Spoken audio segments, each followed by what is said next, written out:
going to return with Dallas this year. First, they interviewed Marvin Lewis, the former Bengals head coach, clearly focusing on head coaches who have been there before in the NFL. And then Saturday morning, they flew in Mike McCarthy. This was his fourth team he was interviewing with, actually fifth team overall, and it was pretty clear when he stayed the night in Dallas that this was a move the Cowboys wanted to make. It was a very targeted search, a small group of people that they looked at. McCarthy very high on the list of Stephen Jones. And then when Jerry Jones got on board, that was when this hire really, we knew was going to happen. They talked contract late last night, finalized it early this morning. You know, we talked so much in Dallas this year about a Dak-friendly offense. This is a Dak-friendly hire. Hard to imagine a better move for a young quarterback than someone like Mike McCarthy, who spent so many years creating the Aaron Rodgers that we are going to see on the field in the playoffs this week. And obviously a big move for Dallas from someone who actually has won a Super Bowl title in Dallas. He, of course, needs to fill out his staff. Mike Nolan, the former Saints linebackers coach, is headed to Dallas. He's expected to be Mike McCarthy's defensive coordinator. Still some things to work out on the offensive side of the ball. Opposite Nolan. From what I understand, though, Kellen Moore is someone that McCarthy likes, so it is possible, and he is open to keeping Moore on the staff. Cowboys hiring continues there in terms of the staff. In terms of head coaches in the NFL, we are down to 3 vacancies: Giants, Panthers, and Browns. Thank you, Ian. Back to Mike McCarthy now. All of his head coaching experience came in Green Bay.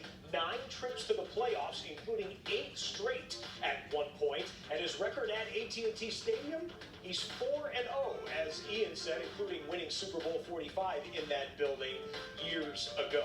Speaking of the DFW Metroplex, let's go live now to Jane Slater covering the Dallas Cowboys. She is at team headquarters. Jane, what's the reaction inside that building behind you?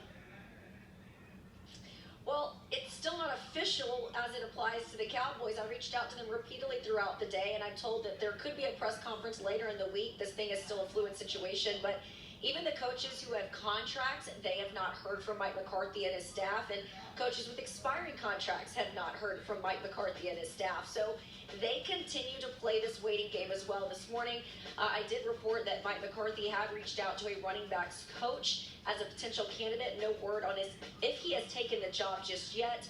But also around here, Randall Cobb, a guy who knows him pretty well, he is a free agent. So still to be determined if he's coming back next year, but he told me he played with him for 8 years. This was a guy that was responsible for helping draft him to Green Bay, and he was also responsible for getting him involved in that offense that had a lot of star power while he was there in Green Bay. And then, of course, we heard from cornerback Donovan Olumba, who was excited about that. But for the most part, everyone's been bummed. Haven't heard from any of the guys back. I would assume they're just waiting for the official announcement themselves. And then we get the news conference at some point during this week. McCarthy can absolutely win the news conference if he steps up to the microphone and starts with, "Yeah, Dez did catch it."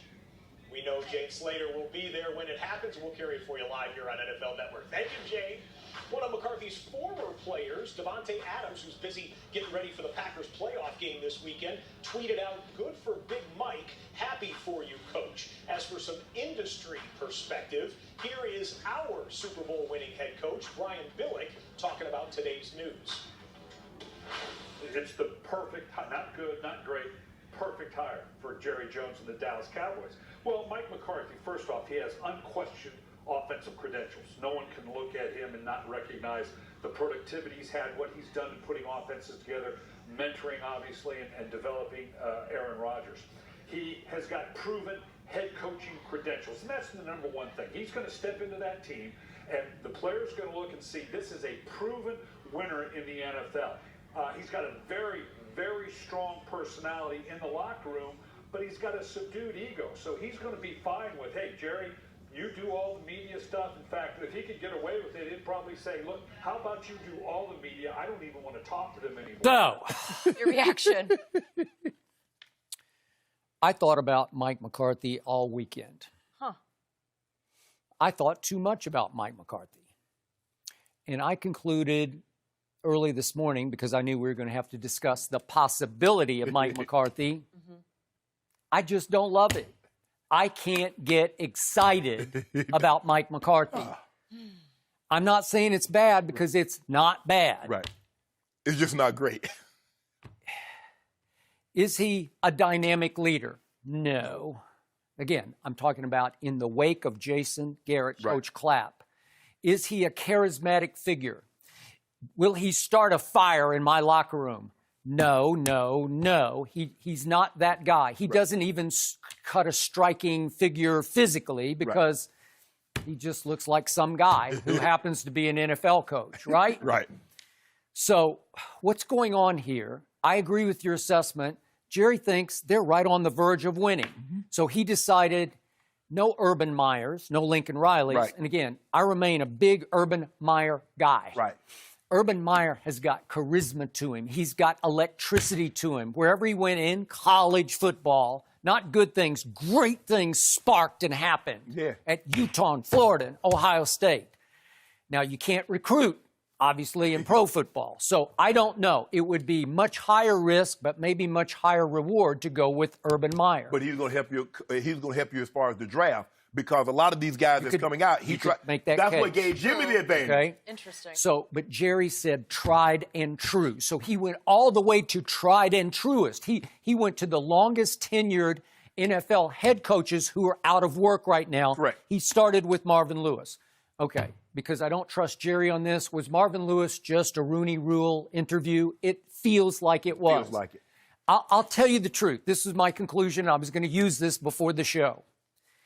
I would have liked Marvin Lewis more than Mike McCarthy. And I know Marvin was mired in too much mediocrity in Cincinnati, but he was strapped by one of the cheapest owners in pro football. It's a literal mom and pop operation in Cincinnati. Literally. And if you look at what he did through all those years, he still was, let's see, nine games above 500. Right. And again, he made the playoffs 7 times, and they went 0 for 7. Right. But it was Andy Dalton. It was just, Right. listen, Marvin Lewis can coach defense. And if you told me that Mike McCarthy would be able to hire Marvin Lewis to coordinate the defense, I would then be ecstatic. But I'm going to doubt Marvin would go for that. I would doubt that also. Okay, but somehow I hope that's a possibility. Right. So let's look at why would Jerry be intrigued by Mike McCarthy? What happened? Mike McCarthy won 1 Super Bowl in his NFL life, and it happened at Jerry World. So that day he's out there, and all he's hearing from all of his cronies is, boy, this Mike McCarthy can coach. He can call it. He can call them plays, Jerry. And yet, I'm not the biggest Aaron Rodgers fan, but through that period when they were at their best, starting with that wild card, and remember, that was a straight road wild card run all the way to a championship. Yep. And that was 10 years ago. Through that time, Aaron Rodgers was crazy on fire. He was what you call him. He was a transcendent thrower of the football. Right. He was, to your point, the greatest thrower of the football ever through that period. Right. And it felt like Mike McCarthy rode those coattails, right? Right. Were they great on defense? They were that year because Clay Matthews sort of spearheaded the defense, right? Were they ever really great on defense? No. Yeah, Charles Woodson. You know, it was not bad, not bad, but was his calling card defense guy. He's a play caller. Correct. And as Aaron began to, you disagree with this, but I believe Aaron's in some decline. And as he declined over the last 4 odd years, then they began to clash more and more. And boy, they fell off the face of the earth. They missed the playoffs the last 2 years, right? Right. So you're going to sell me on that? You can't sell me on that. And I get it that all Jerry knows is that they went up to Green Bay for a playoff game against Mike McCarthy. And again, it was the Dez caught it game, but he lost to Mike McCarthy. Right. And then Mike McCarthy and Aaron Rodgers came to Jerry World 2016, Zeke's rookie year, and beat him in the playoffs. Right. So all Jerry knows is the following year and beat him again. Beat him again. They did. They beat him again at home. Right. And then this year, it wasn't Mike McCarthy, but he's thinking, gee, he's Green Bay. He's the Packers. He kept beating me. So if I can't beat him, I'm going to join up with him. He's going to be my head coach. Skip, I'm always leery of a guy that coaches, especially an offensive guy that coaches an all-time great player. Because we've seen this. We've seen Josh McDaniels. When he goes to other places, he's not the same. We've watched Adam Gase. He's never been the same without Peyton Manning. It's going to be interesting to see how he looks without Aaron Rodgers, because those guys can, now we've seen guys that coach Brett Favre, Red Andy Reid has had great success. Even though he was a position coach, John Gruden, guys have had success. But it's going to be very interesting to see how good Mike McCarthy actually is. Because you and I believe that Aaron Rodgers is a top-flight quarterback, whether he's declining or not. But during the period in which he coached him, he was top-flight. So it's going to be interesting to see Mike McCarthy, because I don't think people really is like, well, hell, I can call plays for Aaron Rodgers. And you get a lot of that. So we're going to see just how good Mike McCarthy is. And I agree with you. This is what Jerry wanted. Jerry's like, I got Zeke. I got yada, yada. I'm going to bring – I say there's a 90+% chance he brings Amari back. Defense is under contract with the exception of Byron Jones. I need somebody that's coached a championship caliber team before, because they're ready. That's the only reason I can think of. And then Mike, like you said, of all the guys that's out there, the Marvin Lewises, the Jeff Fisher, the McCarthys, and some of the other guys, I think he said, this is the only guy that got a Super Bowl on his resume. Jerry liked that. Okay. So why was I so against University of Oklahoma's Lincoln Riley? Again, I'm born and raised an OU fan. All offense, no defense. We don't need a wizard play caller. I thought Kellen Moore was pretty great most of the year. I don't know if Jason Garrett contributed to that, but I thought he was pretty great. So is Mike McCarthy going to insist on taking back over play calling? Because he gave it up for a while, and then he took it back. Right. Okay, so is Mike McCarthy going to be calling plays next year? I don't love it. I can't get more excited about it than Kellen Moore. Was one of the stipulations that, okay, you get the head coach, but he stays on and he calls plays. Because if the reports are true, Marvin was insistent that Hugh Jackson called the plays. Okay. My team needs a new mindset, a new fire starter on defense. Yes. The defense slowly faded into the sunset. It could not be trusted when it was time to either show up for kickoff or make the stop in the fourth quarter. Right. So will Mike McCarthy change life in Dallas on defense? Nope. No. Well, you better get somebody, Skip. He needs a fire and brimstone type guy on defense. Because I believe the defense had gotten soft. They had underachieved. They started reading their press clippings. They had gotten their big dollars, and all of a sudden, that hunger wasn't there like it was when they were playing for those contracts. When we were talking about old, established NFL coaches, guys who are 60-ish, 50-ish. Yeah.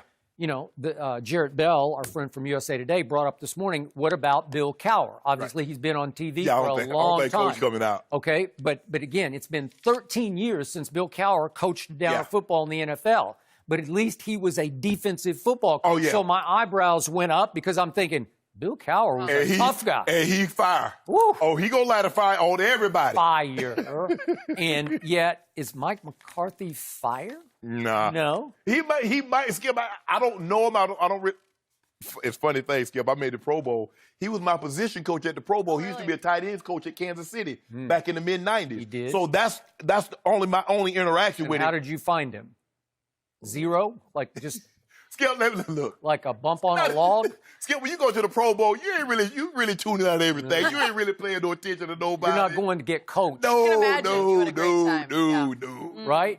No. Well, I had Coach Shula one year. Coach Shula was great, but I ain't really trying to listen. You weren't getting coached. No. So Jeff Fisher obviously was a possibility raised, and he's the king of 8-8. But the only thing that appealed to me about Jeff Fisher, at least he's a defensive football coach. Okay. So I'm looking for defense, and you gave me, I don't know, maybe a little better Jason Garrett. Right. Maybe he's just a little better than Jason Garrett. That's about all I can give him.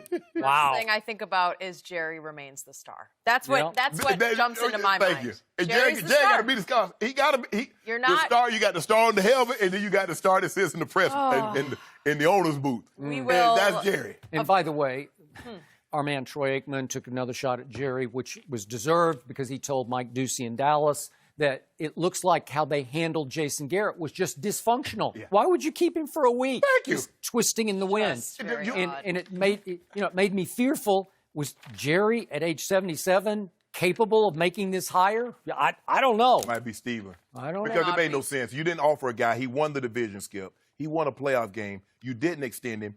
And you have 2 meetings, possible 3 meetings, after he missed the playoffs, going 8-8? What was that about? Were you just keeping him dangling just in case you didn't like Mike McCarthy? I don't know. I don't like it. Yeah, I don't like it. Thank you for watching. You can